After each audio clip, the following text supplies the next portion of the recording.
mengenai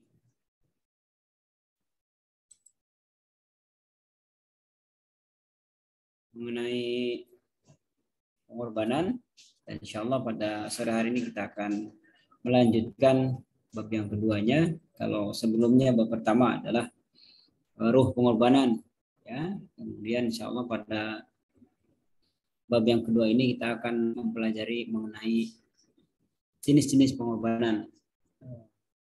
Bapak yakin anak-anak sekalian, para peserta KPA sudah mendapatkan juga materinya dari panitia, ya, dan bagian kemungkinan sudah pada membacanya. Oleh karena itu nanti dalam pelajaran ini kita akan kembangkan lagi, ya,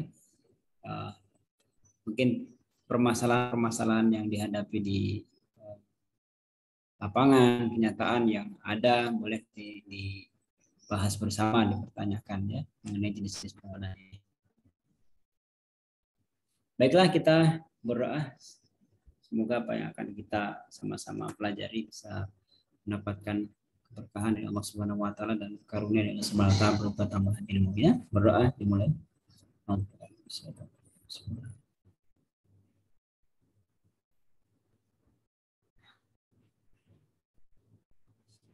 Amin. Rabbana taqabbal minna Rabbana atina fid dunya hasanah wa fil akhirati hasanah. Amin. Allah. Jazakumullah.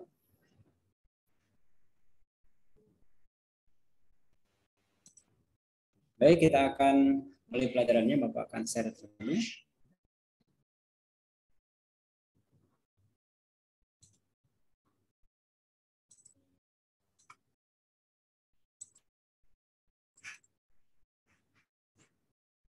Baik, apakah terlihat di layar kaca dari sekalian?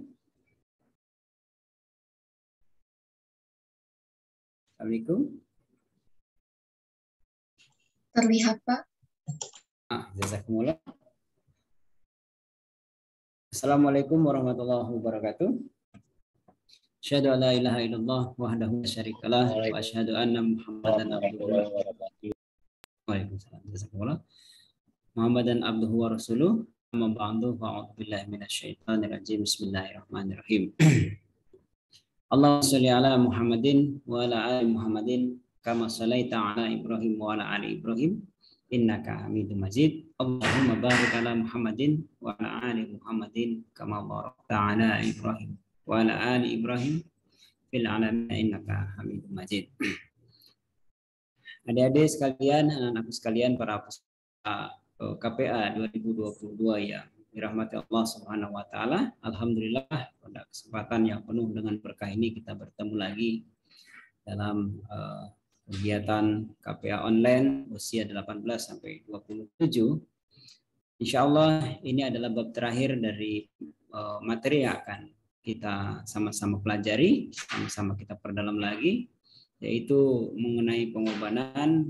Bab pertama berbicara mengenai ruh daripada pengorbanan yang telah selesai kita sama-sama bahas pada pertemuan yang telah lampau. Lalu insya Allah pada bab yang kedua ini merupakan bab terakhir, kita akan mempelajari jenis-jenis pengorbanan di dalam Jumat.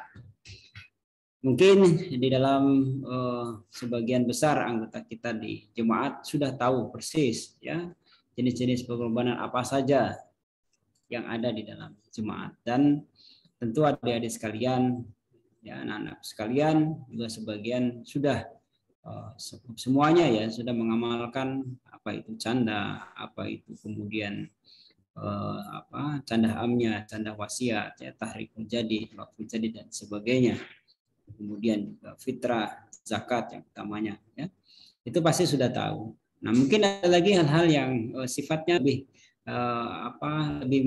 lebih rendah lagi tingkatan pengorbanannya. Misalkan pengorbanan sukarela berupa headphone, kemudian bilal, macam-macam bilal phone, ya, macam-macam itu, ya, nanti akan kita sama-sama bahas. Jadi dengan satu tujuan, dengan mengenal jenis-jenis pengorbanan dalam Jumat itu, jadi adik-adik sekalian akan memahami, ya, ketika mungkin kita sekarang ini rata-rata sudah menggunakan aplikasi Canda ID, ya.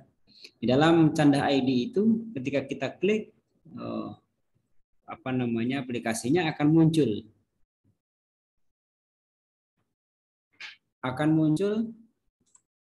Di dalamnya itu jenis-jenis pengorbanan. Dengan kita hari ini mempelajari jenis-jenis pengorbanan di dalam jemaah, akan tahu kemana saja peruntukannya.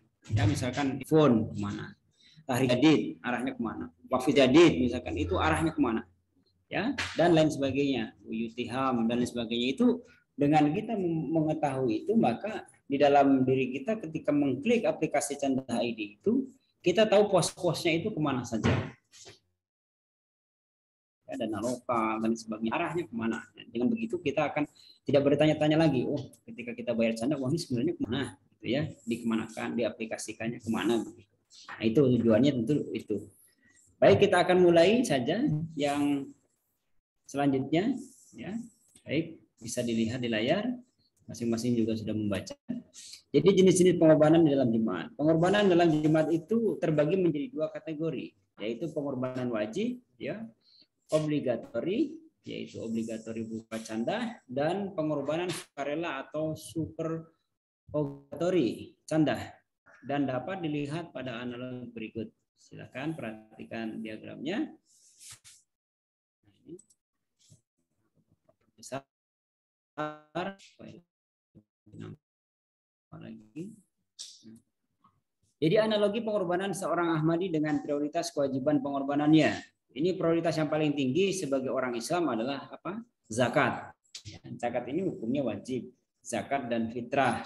Tapi ada ketentuan atau nisab yang menyebabkan dia harus mengeluarkan zakatnya, harus dikeluarkan zakatnya. Itu ada nanti kita bahas. Ini secara umum orang Islam yang paling wajib ini. Lalu di dalam organisasi Islam Jemaat Ahmadiyah, kita sebagai anggota Jemaat Ahmadiyah memiliki kewajiban di dalamnya adalah membayar canda. Jenis-jenisnya adalah canda am, canda wasiat, kemudian dana jalsah, hisah jaidat, secara awal ketika mau mengiklankan al-wasiat, ya, iklan wasiat dan sebagainya. Kemudian yang selanjutnya yang menjadi wajib adalah kita ini ada di masing-masing usia yang berbeda-beda. Seperti Bapak sudah 40 sekian, ya 42, 43, berarti masuknya sudah ke Ansor.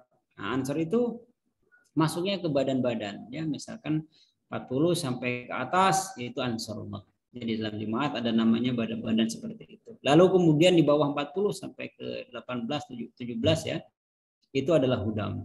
Nah, kalau Lasna Imailah 17 sana itu badannya Lasna. Nah, di dalam badan itulah kemudian ada iuran wajib badan dan istimewa badan.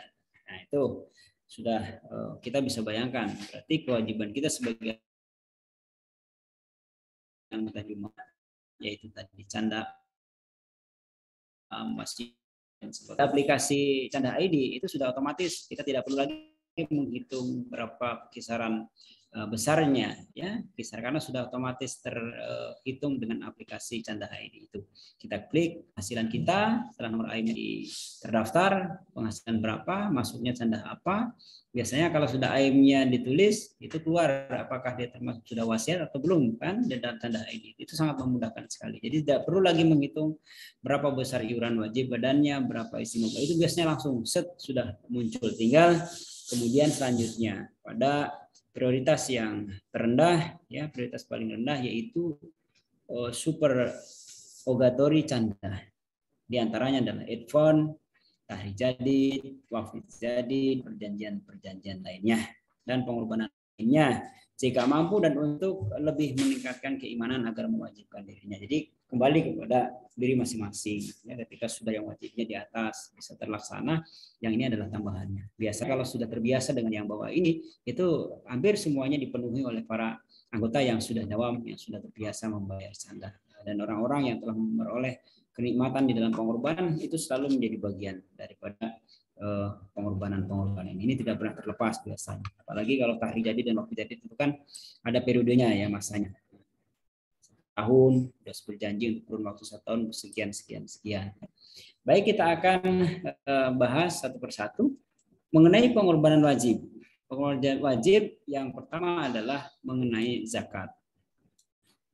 Yaitu zakat juga ada bermacam-macam. Zakat mal. Zakat adalah satu dari pilar dasar Islam. Zakat dibayarkan setiap orang yang lebih memenuhi nisabnya. Berkenaan dengan zakat, Hadrat Masih Maud alaihissalam bersabda, apakah zakat?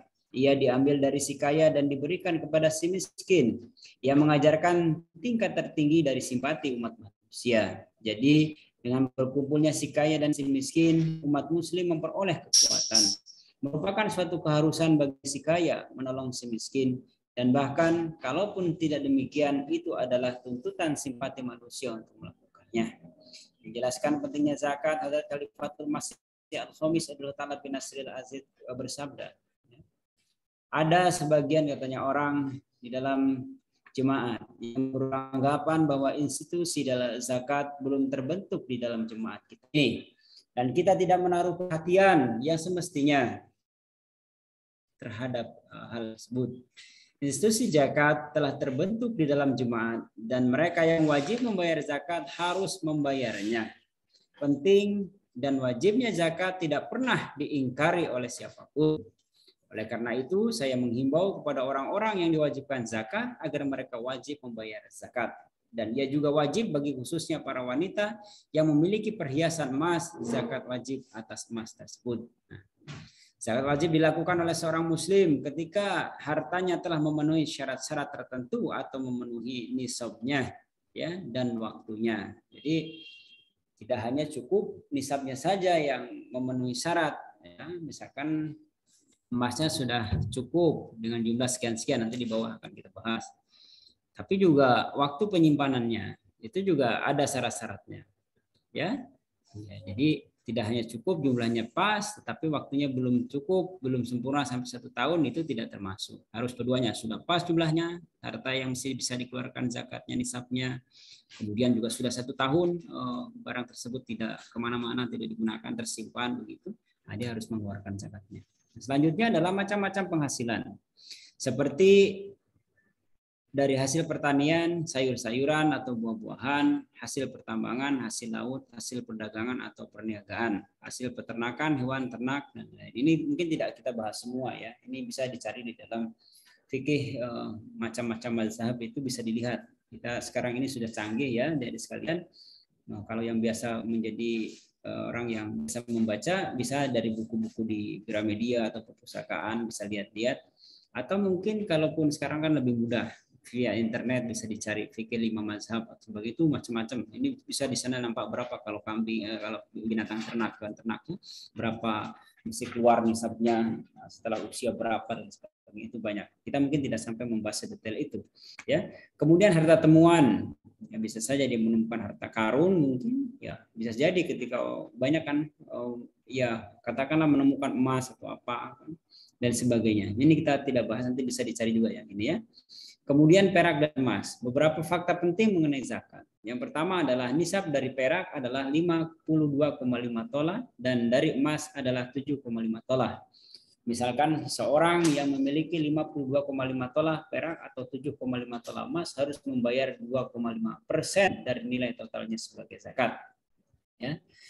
Dalam hal uang tunai atau saldo rekening bank, Huzur Abdul Ta'ala bin Nasir Azim menyebutkannya dalam surat beliau kepada Sadar Majelis Ifta, ya, tertanggal 25 bulan 5 2014, nisab untuk perak dan nisab untuk emas akan sama seperti yang ditentukan oleh Nabi suci Muhammad SAW di zaman beliau yang penuh dengan berkah. Artinya dari Rasulullah SAW memang dari dulu, ya, 52,5 tolah.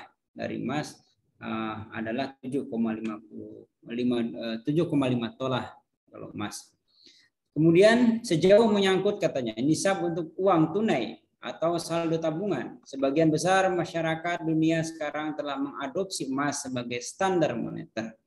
Oleh karena itu, untuk zakat atau uang tunai, nisab emas akan digunakan sebagai standarnya.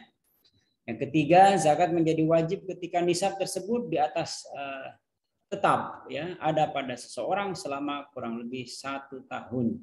Ya, ingat, tadi Bapak sebutkan sudah cukup nisabnya, ya, standar untuk bisa keluar zakatnya dari harta yang kita miliki berupa emas tadi, binatang ternak dan sebagainya. Tapi dia juga harus 1 tahun, ya, mengendap. Kemudian kesimpulannya adalah nisab untuk perhiasan emas adalah 7,52 tolah. atau 87,45 gram. Kalau digramkan ke dalam hitungan jumlah gram itu 7,5 tola itu setara dengan 87,45 gram. Jika menyimpan perhiasan emas sama atau lebih dari nisab tersebut, misalkan kurun waktu setahun, kita bisa nih nyimpan emas, punya emas tersimpan tidak terpakai 87,45 atau lebih dari 87,45 gram ini, maka wajib bayar zakat senilai mengeluarkan zakatnya 2,5% atau 1/40 dari nilai total perhiasan emas yang disimpan. Ini adik-adik, silakan pandai menghitung ya, karena ini sebagian sudah usianya juga sudah dewasa ya. Nah, ini ya pakar mata uang yang harus dikeluarkan jika emasnya mengendap selama 1 tahun dengan jumlah 487,45 gram dikalikan harga emas sekarang berapa, nanti di bawahnya ada.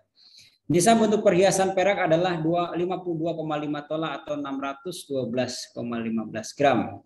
Jika menyimpan perhiasan perak sama atau lebih dari nisab tersebut, maka wajib bayar zakat senilai 2,5% ya, atau 1/40 dari nilai total perhiasan perak yang disimpan. Silakan kalau yang pernah menyimpan perak berapa sekarang programnya, begitu ya. Nisab untuk uang tunai atau tabungan adalah 7,52, sama standarnya tadi karena mengikut standar emas, atau 87,45 gram emas. Pada tanggal 11 bulan 4 2022 nilai emas adalah ini yang terbaru ya, bulan 4 kemarin tanggal 11 ya, bulan 4 yang sekarang maaf. Nilai emas itu adalah 997,469 per gram. Nah, tinggal dikalikan 87,45 dikali ini dikali 997.000 sekian. Berapa? Tabungan senilai menjadi ini, hitungan detail angkanya. 87.228 sekian. Ini kalau ya, dan ingat jika menyimpan uang tabungan sama atau lebih dari nisab tersebut, maka wajib bayar zakatnya senilai 2,5 atau 1/40 dari nilai uang tabungan yang disimpan. Jadi Bapak coba hitung tadi malam, coba lihat itu sekitar berapa, 2.800.000-an ya dari 2,5% ini. Nah, silakan dikoreksi kalau ada kesalahan bagi adik-adik yang pakarnya ya di dalam bidang itu menghitung persentase dari kalkulasi uang yang ada ya. Lalu selanjutnya setelah zakat kemudian kita melanjutkan, selanjutnya adalah zakat fitrah. Zakat fitrah ini sama-sama kita tahu ya, yang sering kita bayarkan ketika menjelang Idul Fitri atau setelah melaksanakan saum di bulan Ramadan ya.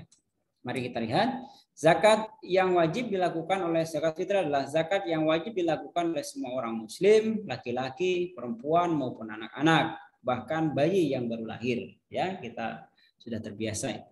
Zakat yang dikeluarkan menjelang hari raya Idul Fitri pada bulan Ramadan sehingga orang miskin yang membutuhkan dapat memiliki ketersediaan sarana untuk merayakan Idul Fitri juga. Ya, itu. Dan jemaat biasanya ada zakat fitrah dapat dibayarkan dengan uang setara dengan harga 3,5 liter atau 2,5 kg beras atau makanan pokok. Biasa di jemaat itu ada surat edarannya ya. Baik, ini yang paling wajib. Kemudian sebagai umum ya di dalam sebagai orang Islam itu paling wajib zakat dengan zakat fitrah. Lalu yang selanjutnya ketika kita sebagai anggota jemaat, maka yang wajib adalah pertama, kewajiban kita adalah menunaikan membayar canda am. Ya, mari kita lihat. Canda am adalah canda wajib yang ditetapkan oleh Hadrat Masih Maud alaihissalam yang harus dibayar oleh setiap anggota jemaat baik laki-laki maupun perempuan yang berpenghasilan. Besaran canda am adalah 1/16 dari total penghasilannya setiap bulan atau setiap musim. Ya, jadi setiap musim ini kadang orang mungkin tidak punya penghasilan kalau dia bukan pegawai tetap atau PNS atau mungkin dia swasta yang juga punya penghasilan bulanan. Tapi kalau penghasilannya kemudian bisa musiman, dia mungkin petani nanam tomat atau sayuran, gitu, panennya berapa kali ya, bisa itu tergantung pada penghasilannya berapa per waktunya ya, itulah yang dikeluarkan candahnya. Kemudian anggota jemaat yang tidak mampu membayar sesuai dengan ketentuan karena kekurangan atau karena alasan lain, ia dapat meminta izin keringanan dari Hadrat Khalifatul Masih dengan menjelaskan keadaannya. Jadi mungkin Kalau di antara kita ada yang mengalami tadi kekurangan karena sesuatu hal, ya silahkan mengajukan mengirim surat kepada huzur, meminta keringanan izin untuk keringanan membayar candanya, gitu ya. Nanti biasanya itu huzur akan kasih keringanan seperti apa bentuknya tergantung pada surat dari huzur atau surat yang kita tulis, ya. Jawabannya nanti ada. Nah, yang selanjutnya adalah canda a'lan al-wasiat. Canda a'lan al-wasiat adalah canda yang harus dibayar oleh seseorang anggota jemaah yang mendaftar menjadi calon anggota silsilah al-wasiat untuk biaya pengumuman, ya, sekurang-kurangnya di 2 surat kabar jemaat. Itu biasa.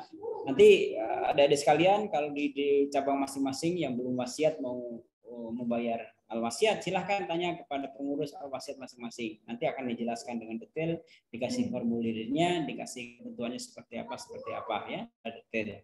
Jadi nanti diumumkan terlebih dahulu sebagai bentuk pengumuman, ya, iklan diumumkan, ya. Kemudian pembayaran canda a'lan al-wasiat ini dibayar ketika melakukan pendaftaran al-wasiat. Ya, jadi ingat canda a'lan al-wasiat itu hanya sekali saja dibayarkan ketika seseorang hendak melakukan pendaftaran al-wasiat. Ya.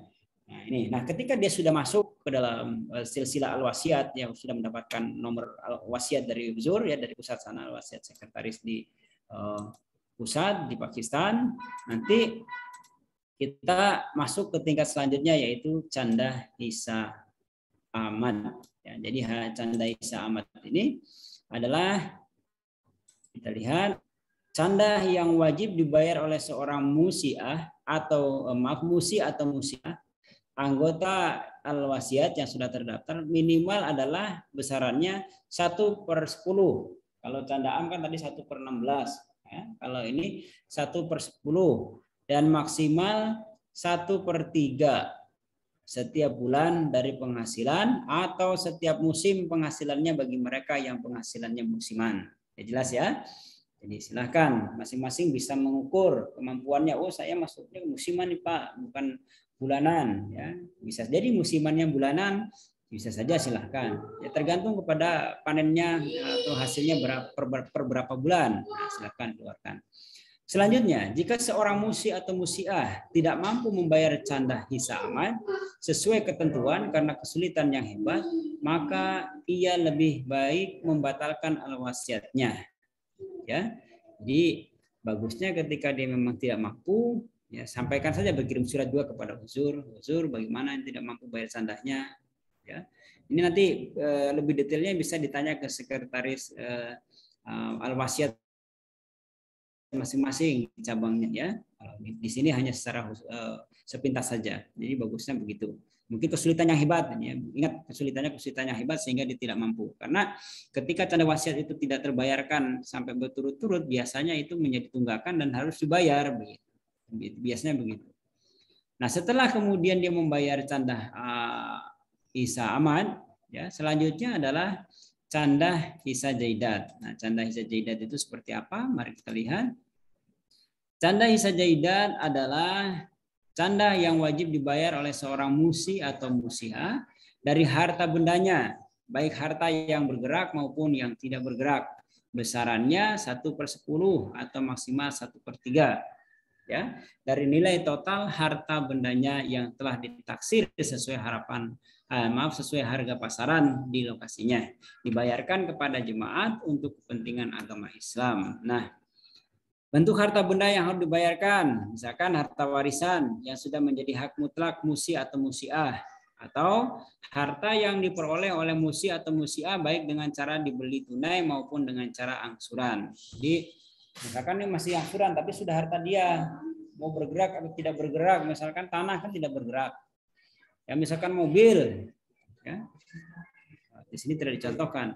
Kalau itu hartanya, ya silahkan dimasukkan ke dalam harta kekayaan milik kita. Ya, kemudian berapa kali pengeluarannya untuk hisa jaidat? Hanya 1 kali saja.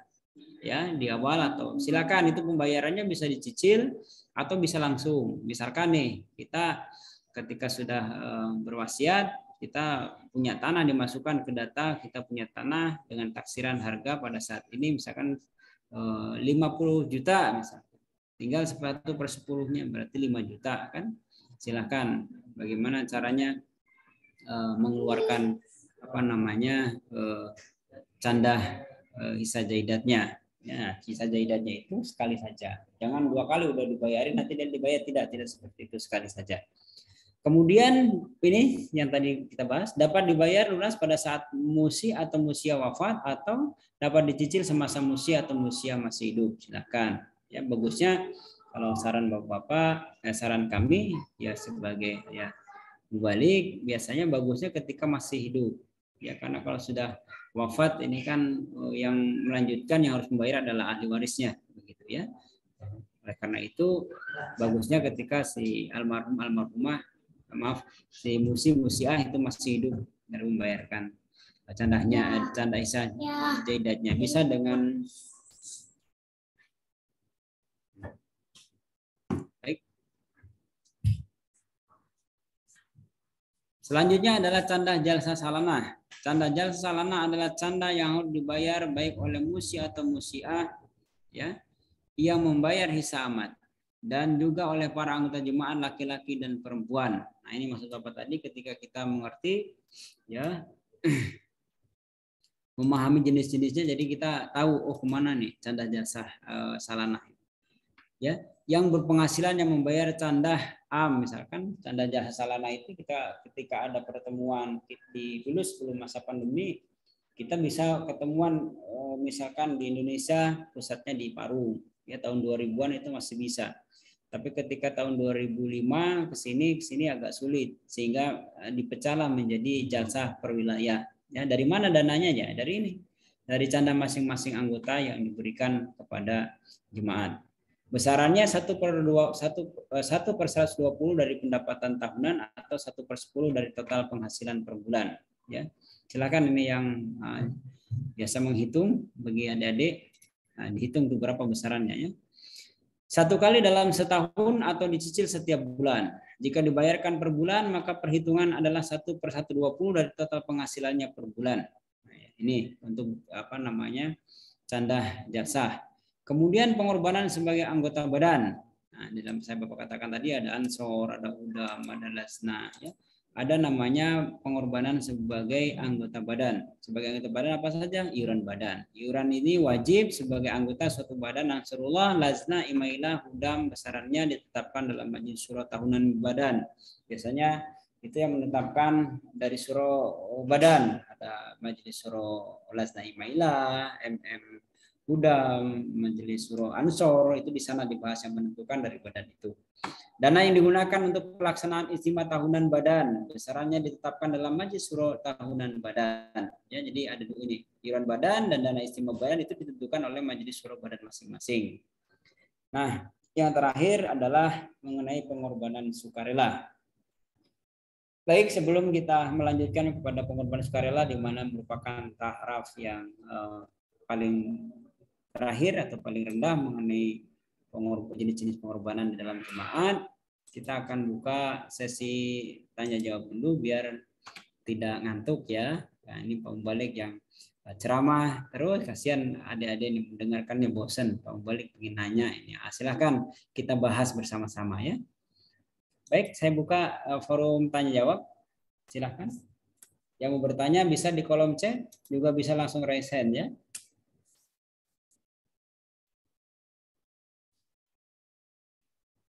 Silahkan.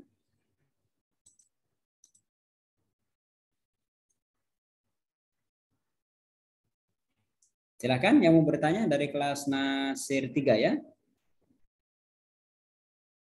Oh, silakan ada Fahrul Saleh. Masih di mute ya. Oke. Assalamualaikum. Waalaikumsalam warahmatullahi wabarakatuh. Fahrul Saleh dari mana? Dari Sebamban, Pak. Oh, Sebamban. Oh. Sebamban, Sulawesi, Kalimantan Selatan ya. Iya, betul. Oh, silakan, yang Fahrul. Saya baru-baru aja tadi nyimaknya soalnya agak telat, jadi nggak tahu sudah dibahas belum. Mohon, enggak. So.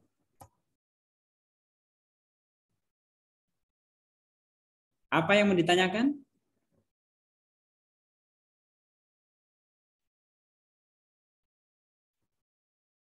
Oke, nampaknya.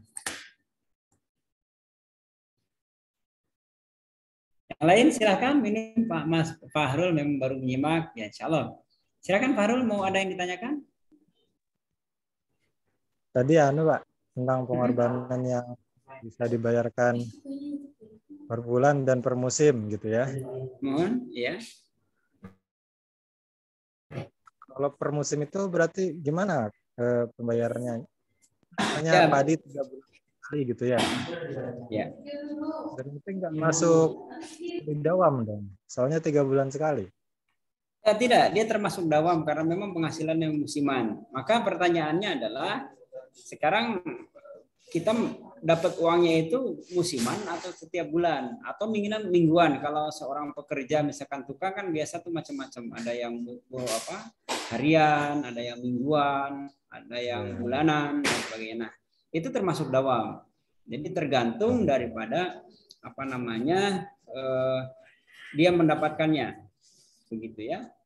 Oh gitu. Jadi Soalnya kan termasuk dawam tidak. Yang saya tahu kan kalau yang dimaksud dawam itu setiap sebulan sekali bayar Ya, gitu. itu dawam bagi yang penghasilannya memang setiap bulan. Tetapi dawam juga bisa disebut dawam ketika orang yang penghasilannya musiman. Nah, mungkin di antara kita mah di Indonesia di sini rata-rata mungkin ya, mohon maaf, penghasilannya rata-rata mungkin bulanan ya. Karena biasanya yang kerja yang bulanan, seperti orang yang mungkin kalau di Sebaban reh karet kita gitu ya, malah bisa per minggu gitu ya. Tapi rata-rata sih orang menyederhana per bulan. Begitu ya. Itu termasuk dawam, ya. Gitu. Makanya dalam mengajukan misalkan yang wasiat itu harus ditulis penghasilannya bulanan apa musiman. Oh gitu. Kalau dia atau kalau bingung misalkan, wah kalau musiman kita nggak tahu nih apa panen atau enggak gitu kan. Tapi kita tetap juga bisa menghidupi keluarga, bisa cari nafkah. Ya sebenarnya bulanan lah yang lebih relevan gitu ya dengan keadaannya itu, gitu ya. Yang Fahrul. Gitu. Ya. Boleh lagi Pak? Silakan. Sok mangga. Pengorbanan sama sedekah itu sama apa enggak sih maknanya? Sebenarnya ya pengorbanan itu sedekah itu bagian dari pengorbanan juga, begitu. Sama saja sebenarnya, cuman bentuknya ketika pengorbanan kan kalau dalam jemaat itu hanya perbedaan kata saja. Kalau pengorbanan itu dalam jemaat jelas ya arahnya kemana-kemana. Sedekah itu juga sama. Kalau sedekah bisa langsung kita berikan sama orang lain, ya jenisnya yang agak sedikit berbeda juga. Bisa juga uang, bisa juga yang lain. Misalkan contoh kalau dalam hadis itu senyum kepada orang lain itu juga merupakan sedekah, ya kan? Ya, bisa hal-hal yang nampaknya tidak nampak pun itu juga sedekah. Bisa memberikan uang kepada orang lain juga sedekah, silakan saja. Atau mau melalui jemaat membayar sedekahnya ada nanti kalau di bawahnya akan kita bahas juga mengenai hal itu. Ya. Kalau di luar kan sedekah gitu ya, sukarela gitu, seikhlasnya gitu ya. Iya betul. Ini pun ada nanti dibahas. Di jemaat pun sami nanti juga sukarela juga sedekahnya. Iya kan tadi kalau kita bayar pengorbanan dengan terpaksa awalnya gitu nggak apa-apa Pak? Ya mungkin untuk sebagai sebagai tahap kan berat gitu pertamanya kita mengeluarkan pengorbanan itu, apalagi uang kan penghasilan kita gitu. Betul. Ya saya paksain aja keluarin gitu, tapi ya diikhlasin juga gitu. Tidak apa-apa karena begini, semuanya kan bertahap ya, tingkatannya tentu bermacam-macam, tidak sama. Kita tidak bisa menyamakan saya dengan yang lain atau orang yang sudah terbiasa dengan orang yang baru kan tidak bisa sama. Silakan saja, tidak menjadi soal sejauh ketika dia terpaksa, tapi cobalah untuk terus memahami ya, untuk terus mencari ridha Allah Subhanahu wa taala, insya Allah itu nanti akan turun karena Allah Subhanahu wa taala dikasih kenikmatan ya dalam hal pengorbanan. Ketika sudah mendapatkan karunia itu, insya Allah dia bukan hanya terpaksa, tetapi justru malah dia merasa kadang-kadang bersalah gitu. Kok saya belum bayar belum bayar canda begitu. Biasanya begitu, ya insya Allah. Pulang nggak apa-apa. Semua juga seperti kita masih kecil ya, ingat ya. Sok sama orang tua tuh dimarahin kalau belum sholat, diudangkan subuh meni hese kan kadang dibanyur ke bapak. Kan begitu, kadang mungkin orang tua sampai marah-marah, kamu kalau disuruh sholat ini nggak seperti main game, main HP sebentar aja langsung. Tapi kalau sholat hesena minta ampun. Nah, kan terpaksa juga kan. Jalan ke masjid berjempurum gitu ya, masih menjamkan mata, masih lengket kan. Tapi nanti kan terpaksa itu mulai dari terpaksa lama-lama terbiasa dan lama-lama merasakan nikmat daripada sholat. Atau tadi itu pengorbanan nggak apa-apa, mungkin merasa dipaksa ini sebagai anggota jemaat tidak apa-apa, mungkin tahapannya baru sampai di sana. Ketika kita terus mencoba dan sambil merasakan mencoba mencari karunia Allah Ta'ala, berkahnya insya Allah akan menjadi sebuah nikmat yang luar biasa gitu ya. Okay. Bagaimana Pak kalau bayar pengorbanan nih? Yang penting dawam gitu, tapi tidak sesuai ketentuan gitu. Bayar aja gitu. Yang penting dawam gitu. Tapi nggak sesuai ketentuan. Nah, itu bagaimana? Ya, tidak apa-apa. Sejauh dia ingin di dalam dirinya ada perubahan ke arah yang lebih baik ya. Misalkan saya dawam aja dulu lah, tidak apa-apa. Jangan kemudian dicibir, mana yang membayar belum sesuai ketentuan. Oh benar, tapi gaji sekian bayar sekian. Ya tidak apa-apa, tadi kan tahap belajar gitu. Tahap belajar. Nanti kalau sudah terbiasa sambil diingatkan oleh pengurus, Pak, sebenarnya ada yang lebih baik dari yang sudah dawam ya tiap bulannya tapi sesuai dengan ketentuan. Itu pelan-pelan memberitahunya. Apalagi kalau pengurus memberitahukan kepada anggota yang lain yang seperti itu, ya dawam tapi belum sesuai ketentuan, pelan-pelan. Ya, karena yang lain juga mungkin masih sulit begitu. Ini sudah bagus walaupun belum sesuai ketentuan. Tidak apa-apa, sebagai pengurus terima saja dulu. Nanti pelan-pelan sambil diadakan tarbiyatan, pendidikan, sampaikan. Kan gitu. Kalau ada huzur itu pada kesempatan yang tahap pertama kemarin bab 1 harus jujur di hadapan Allah Subhanahu wa taala. Ya. Itu yang harus kita sampaikan ya. Ketika kita sudah membuat RAPP perorangan itu ya kan? Itu jangan hanya bayar canda sesuai dengan RAPP saja. Misalkan budget setahun dapatnya 15 jutanya misalkan, atau misalkan 12 juta berarti per bulannya 1 juta. Candanya berarti hanya yang dikeluarkan 1 juta saja. Berapa persen? Per 16 atau per 10, 1/10. Nah, kata Uzur, ketika mendapatkan berkat yang lain dari Allah Subhanahu wa taala, rupanya di bulan ini ada penambahan, bukan 1 juta, jadi 3 juta misalkan. Itulah yang harus dikeluarkan. Itu yang Uzur harapkan. Jujur dengan Allah Subhanahu wa taala. Di situ ya. Jadi yang ini tadi kan maksudnya belum sampai ke sana. Ya, ketika sudah terbiasa terus saja nggak apa-apa. Nanti kalau sudah dawam baru kemudian disampaikan sesuai dengan ketentuan. Itu pelan-pelan.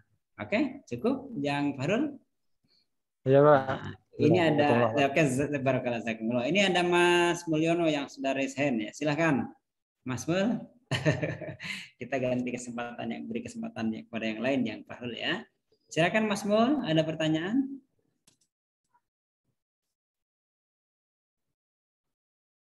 Di kolom chat.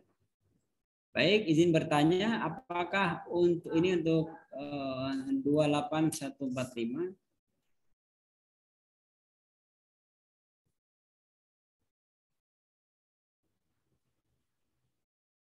Apakah untuk mengikuti program Al-Wasiat hanya untuk yang berpenghasilan saja, ataukah pelajar pun bisa mengikutinya? Setahu Bapak, ini pelajar pun bisa mengikutinya dengan memasukkan uang sakunya sebagai bentuk penghasilannya. Ya. Nah, mungkin nanti bisa di cross check lagi oleh adik-adik sekalian ke sekretaris Al-Wasiat di masing-masing cabang ya. Silahkan dikoordinasikan. Saya ingat Bapak, setahu Bapak itu boleh, begitu ya, boleh saja dengan tadi cara memasukkan uang sakunya sebagai penghasilannya per bulan. Ya, gitu. Baik, karena materinya masih ada, Bapak tutup dulu sesi tanya jawab yang pertama ini. Nanti kita akan lanjutkan sesi tanya jawab yang kedua. Ya, supaya ini bisa selesai dulu yang ini. Baik, sudah nampak di layar ya.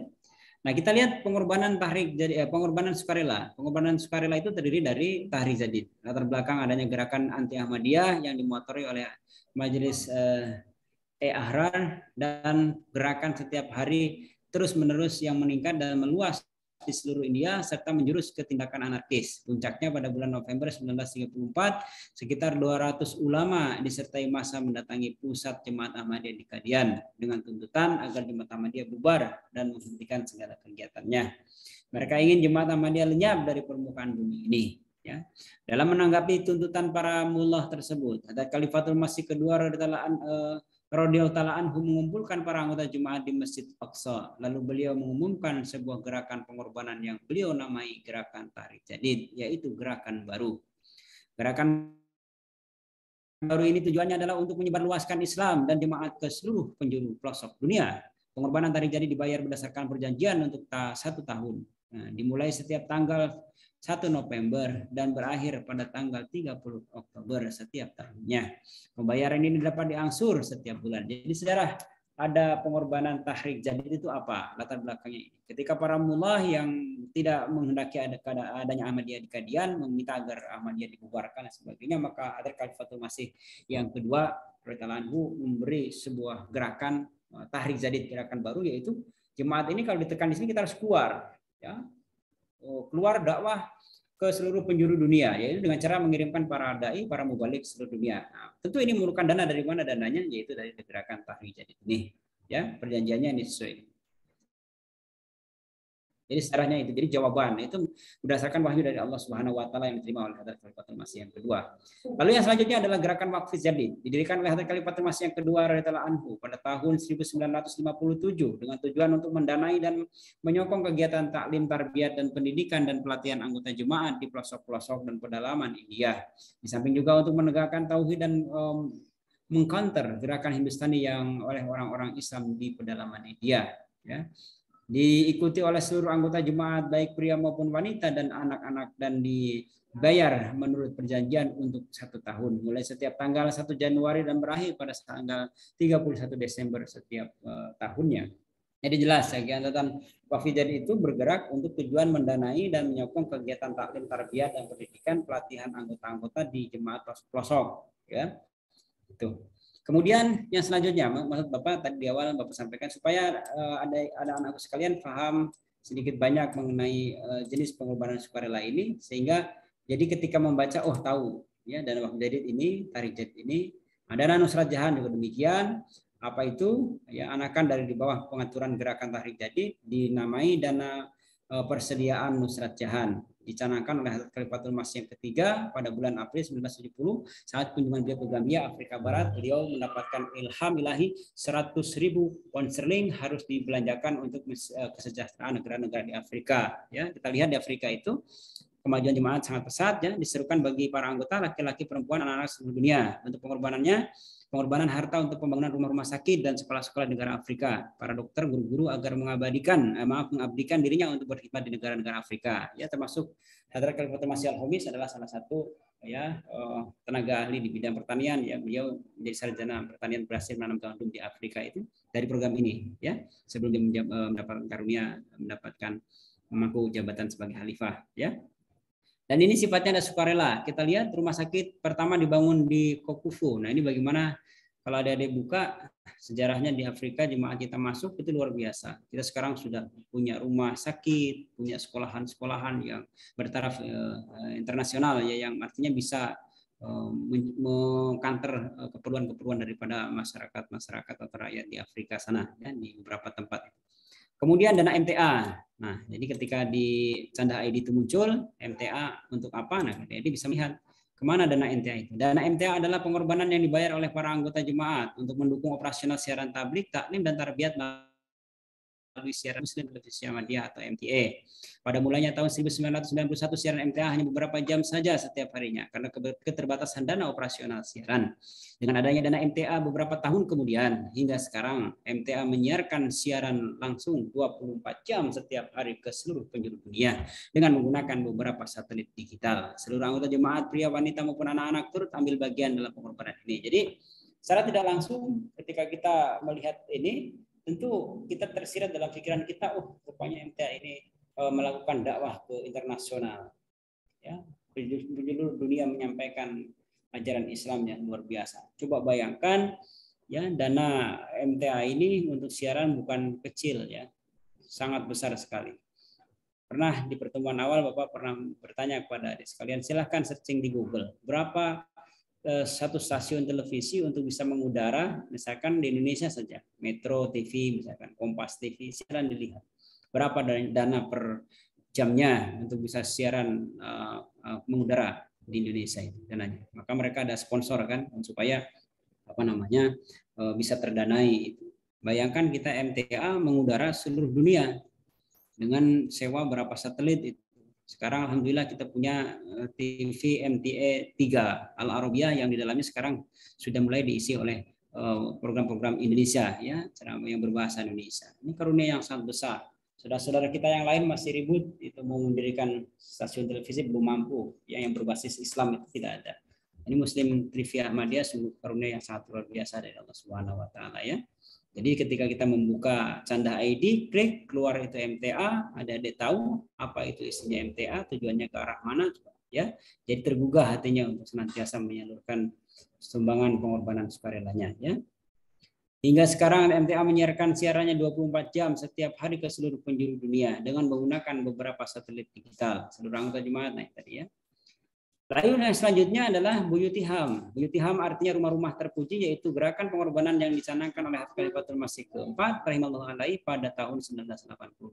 Tujuannya adalah untuk menyediakan perumahan atau tempat tinggal yang layak huni bagi 100 keluarga miskin di Pakistan, dan sebagainya. Ya, kita running aja. Kemudian Canda Buyuti Zikr. Itu untuk apa? Buyuti Zikr. Canda Buyuti Zikr adalah gerakan pengorbanan untuk membiayai pembangunan masjid di seluruh dunia. Ya. Seruan pengorbanan ini ditujukan kepada seluruh anggota jemaat, terutama para anggota yang sedang dalam suasana berbahagia, sedang diberi karunia membangun rumah, mendapat pekerjaan baru dan sebagainya. Ini ada nanti bisa lihat. Nah, ini tadi yang ditanyakan oleh Jang Fahrul. Sedekah, ya. Kita lihat seperti apa ini sedekah. Menurut Rasulullah SAW dalam berbagai sumber hadis, sedekah dapat menyingkirkan keburukan, musibah dan bala bencana. Allah Subhanahu wa taala akan membukakan pintu-pintu untuk limpahan rezeki bagi mereka yang gemar membantu dan menolong orang-orang fakir dan orang-orang miskin. Jemaat Ahmadiyah menganjurkan para anggota jemaat untuk secara ikhlas dan sukarela membayar pengorbanan sedekah melalui kas jemaat untuk kemudian didistribusikan kepada fakir miskin yang membutuhkan. Misalnya imdad gandum, keluarga miskin yang kekurangan makanan, imdad maridon, pasien rumah sakit dari keluarga miskin, dan imdad tulaba, pelajar dari keluarga yang miskin. Silakan mau disalurkan juga ini dalam jemaat, sedekah bisa ada di dalamnya itu di Canda ID ya. Itu juga termasuk pengorbanan yang Fahrul tadi ya, yang ditanyakan oleh Fahrul dari Sebamban. Ya, termasuk dalam pengorbanan juga, tapi lebih ke mana tadi bisa saja melalui jemaat ini juga bisa, atau katakanlah memberi orang di sekitar kita secara langsung yang sulit ya juga bisa, silahkan. Tapi kalau dalam jemaat ini di dalamnya seperti ini peruntukannya ya. Lalu selanjutnya adalah Bilal Phone. Dan ini bentuknya semua sukarela ya, tidak ada batasan berapa mesti berapa, silahkan saja diisi. Canda Bilal Phone adalah seruan pengorbanan yang dicanangkan oleh Hadrat Khalifatul Masih keempat melalui khutbah Jumat tanggal 14 Maret 1982 untuk membantu kesejahteraan keluarga para syuhada yang telah mengorbankan nyawa mereka semata-mata karena Allah dalam memperjuangkan jemaat. Seluruh anggota jemaat di para syuhada Bilal Phone. Kemudian Canda Tahir Foundation. Ini kemana? Silakan coba kita baca. Canda Tahir Foundation Yayasan Tahir adalah seruan pengorbanan yang dicanangkan oleh Hadrat Khalifatul Masih kelima Hidayatullah bin Nasir Aziz untuk melanjutkan proyek-proyek yang telah dicanangkan oleh Hadrat Khalifatul Masih keempat rahimahullah alaihi. Ya, jadi itu proyeknya apa saja? Nanti kita lihat apa saja yang ada proyek di dalam Canda Tahir Foundation ini, misalkan gedung-gedung begitu ya, dan lain sebagainya. Tahir Hall, macam atau apa saja itu. Kemudian Isaat Islam, dana Isaat. Isaat ini biasanya kita lebih familiar di jemaat. Ya, Isaat itu biasa penerbitan buku-buku dan sebagainya.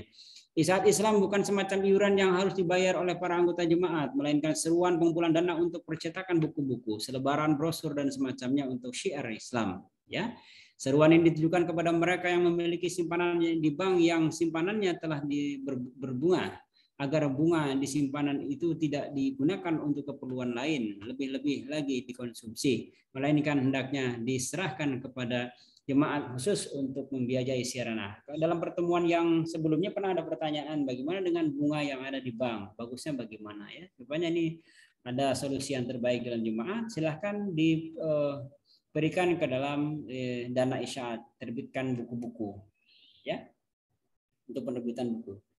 Kemudian dana lokal. Ini dana lokal.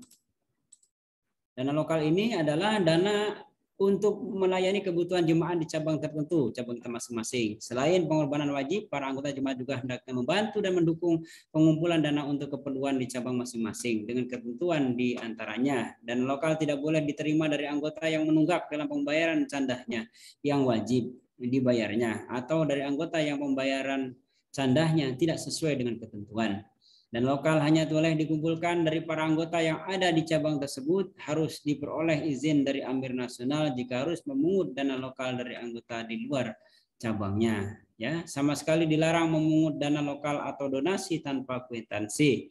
Dana lokal adalah uang jemaat dan hanya boleh dipergunakan untuk keperluan jemaat. Sama sekali dilarang digunakan untuk keperluan pribadi. Jadi jelas, dana lokal itu sudah keperluan cabang itu sendiri, dan biasanya dana lokal itu sekarang itu ya ada batasan operasional cabang. Itu operasional cabang besarannya adalah tergantung pembuatan RAPP masing-masing anggota di cabang masing-masing. Semakin banyak yang mengisi rencana anggaran pendapatan perorangan di cabang, maka biaya operasional cabangnya biasanya besar. Ya, dan dana cabang, dana lokal ini biasanya ya tergantung dari itu. Ya, kalau kemudian candahnya tidak ada, dan orang yang bayar candahnya tidak ada, ya jelas dana lokalnya pun tidak ada, orang tidak bayar kan, apalagi kemudian mau dana lokal. Kalau candahnya aja wajibnya tidak bayar, otomatis yang ini tidak ada isinya, begitu ya. Baik, pembahasan cukup sampai di sini untuk bab yang kedua pembahasan kita. Silahkan kita sebagai terakhir sebelum kita tutup kelasnya, kalau ada pertanyaan dari adik-adik sekalian, silakan.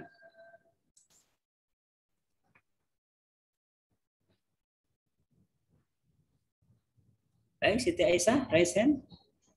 Silakan. Iya, Pak. Izin untuk lebih ke menanggapi sih, Pak. Untuk yang materi pertama tadi, kan dijelaskan itu di materi untuk besaran dana jalsah itu kan 120 per 1 per 120 ya. Itu agak ganjil sih, Pak. Itu bukannya yang 1 per 120 itu per bulannya ya?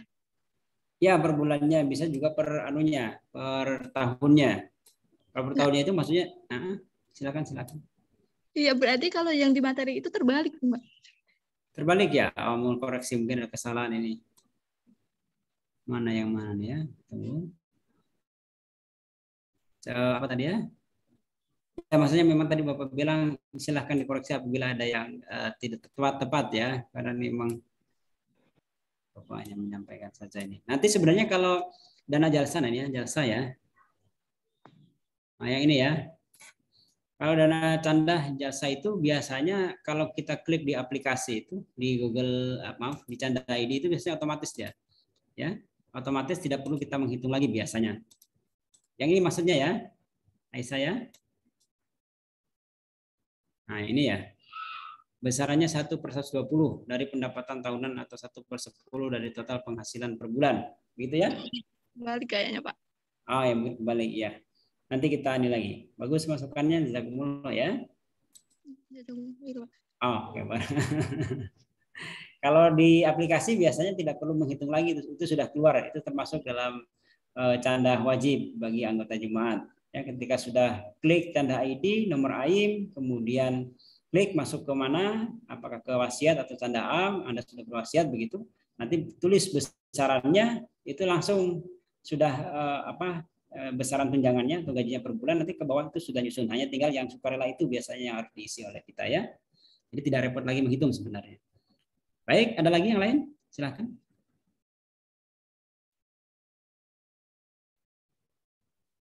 Atau di kolom chat, ini ada pertanyaan.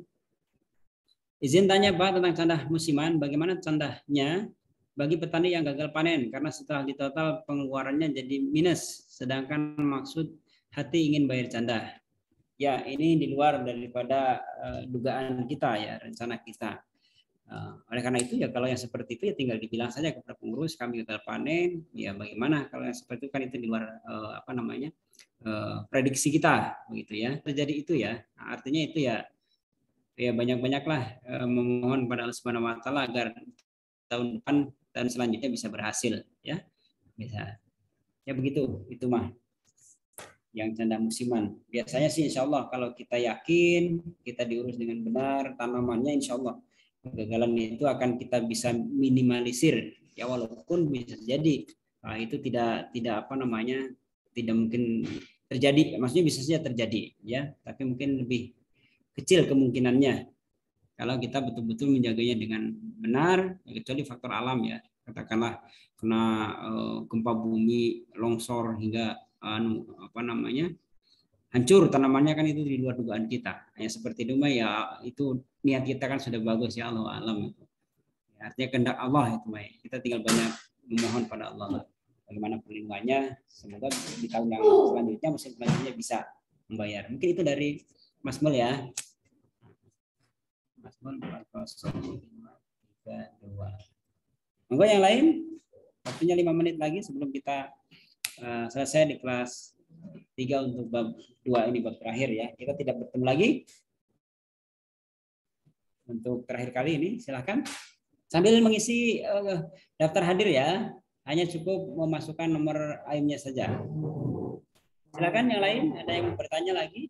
Memang mengenai pengorbanan ini pembahasan yang berat ya, karena kaitannya dengan korban. Yang namanya korban itu kan juga berat mengeluarkan uang, itu tidak mudah diperoleh dengan hasil yang susah payah. Kita harus mengeluarkannya untuk jemaat ya. Nah, ini juga, tapi maksud Bapak adalah dengan menjelaskan jenis-jenis pengorbanan, maka adik-adik semua peserta KPA akan mengetahui kemana saja dana itu dipergunakan, peruntukannya itu untuk apa saja ya, tarik jadi tadi, wakil jadi, bilal, dana lokal dan sebagainya.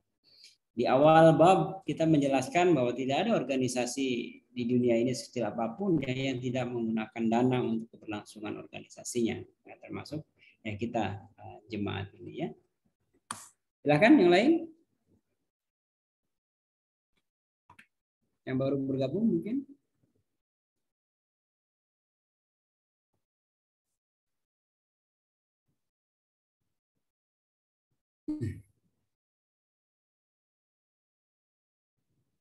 Baik, kalau tidak ada kita cukupkan saja kelas kita pada sore hari. Masih terdengar suara Bapak?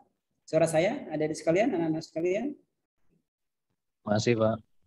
Oke, jazakumullah. Ya, kalau begitu kita cukupkan ya. Kita cukupkan sampai di sini perjumpaan kita pada kesempatan KPA 2022 di kelas terakhir, di kelas Nasir 3 ya, berkenaan dengan bab kedua yaitu pengorbanan, ruh pengorbanan bab pertama. Lagi, Pak. Oh nggih, monggo Fahrul, monggo Jang. Sok. Ada pengorbanan yang perjanjian gitu ya. Seperti apa tadi, tarik jadid, wakil jadid, SMTA dan lain-lain gitu ya. Itu kita harus ngisi perjanjian dulu baru bisa bayar, Pak ya. Tidak, yang harus mengisi perjanjian itu hanya tahrik jadid sama wakil jadid saja. Kalau yang lainnya, kalau untuk yang lainnya bebas saja. Ya, jadi yang walaupun nggak ngisi perjanjian kayak apa ya? Tidak jadi soal gitu.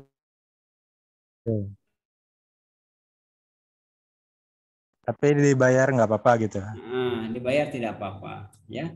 Dibayar alhamdulillah, ya. Tidak dibayar ya, semoga diusahakan bisa mendapatkan berkah. Walaupun hanya sedikit, jangan pernah berpikir wah 1.000 mah letik teuing gitu. Tidak usah berpikir seperti itu. Bisa dibayangkan kalau 1.000 kemudian jumlahnya dari sekian pembayar canda itu sudah jadi berapa, begitu ya. Jadi besar kecilnya itu kan tergantung penghasilan kita, ya, kerelaan kita. Di mata Allah Subhanahu wa taala itu pahalanya akan sama dengan orang yang membayarkan dengan orang yang penghasilannya besar, kan begitu. Ya, dilihat dari niatnya yang Fahrul ya. Oke. Oke, jazakumullah, Pak. Farul masih di Sebamban? Masih, Pak, masih tetap di sini. Oh, salam untuk Bapak semua yang di sana. Iya, Pak. Pak Salihin ya? Iya. Mohon, masih saudara. Baiklah, mohon maaf adik-adik sekalian, mungkin ada tambah-tambahannya ya. Kita cukupkan sampai di sini. Dari saya secara pribadi mengucapkan mohon maaf atas segala kekurangan dalam hal penyampaiannya. Mungkin ada hal-hal yang kurang berkenan di hati para peserta KPA, baik anak-anak sekalian atau adik-adik sekalian. Mohon maaf yang sebesar-besarnya ya. Mudah-mudahan apa yang kita bahas pada sore hari ini memberikan manfaat tersendiri kepada kita semua, sehingga dengan mengetahui jenis-jenis pengorbanan kita bisa lebih merasakan kenikmatan, kelezatan dalam berkorban di jalan Allah Subhanahu wa taala. Dan ini selalu Bapak ingatkan, bukan hal yang mudah dalam pengorbanan ini. Perlu pertolongan Allah Subhanahu wa taala turun kepada kita sehingga kita bisa istiqomah ya dan dawam dalam pelaksanaannya sehari-hari ya. Ini saja Bapak akhiri, billahi taufiq wal hidayah wa akhiru da'wana alhamdulillahirabbil alamin. Assalamualaikum warahmatullahi wabarakatuh.